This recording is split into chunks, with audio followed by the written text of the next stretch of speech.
oreilles de lapin? Non. Deux clans qui s'affrontent.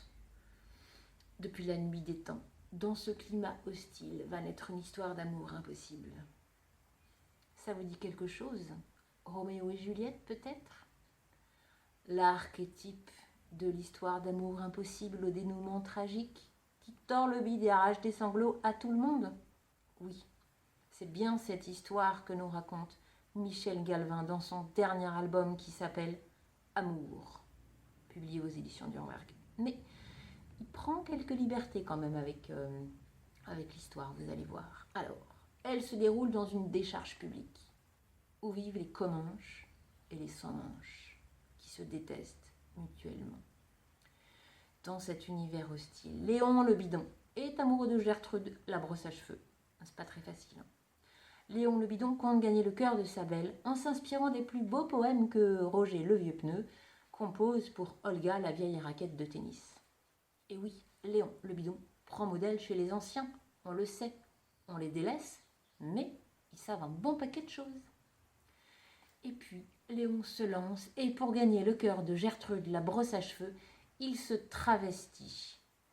Il essaye de se mettre une anse pour devenir un Comanche. Ça fait flop. Les Comanches le démasquent. Il se moque. Gertrude se tait. Léon le sans-manche est malheureux, atterré. Va-t-il réussir à surmonter son sentiment de vide et d'inutilité comme le lui font remarquer les Comanches? Gertrude va-t-elle finalement se rendre compte qu'elle aime Léon et le sauver? Vous le saurez peut-être en vous procurant cet album. Alors, chez Michel Galvin, quel que soit son livre, on ressent une atmosphère de western, même avec des pingouins. Il y a des rochers bariolés, colorés, on voit la poussière de la craie, on sent et on respire la poussière du désert et de la pierre, on devine le vent qui souffle et siffle fort, là, avec les sacs plastiques qui voltigent. C'est une ambiance de fin du monde. Que nous reste-t-il quand il n'y a plus rien? Tout est à inventer, indéfiniment. Michel Galvin. C'est rugueux, drôle, sans queue ni tête. Les couleurs et les matières dégagent une formidable chaleur.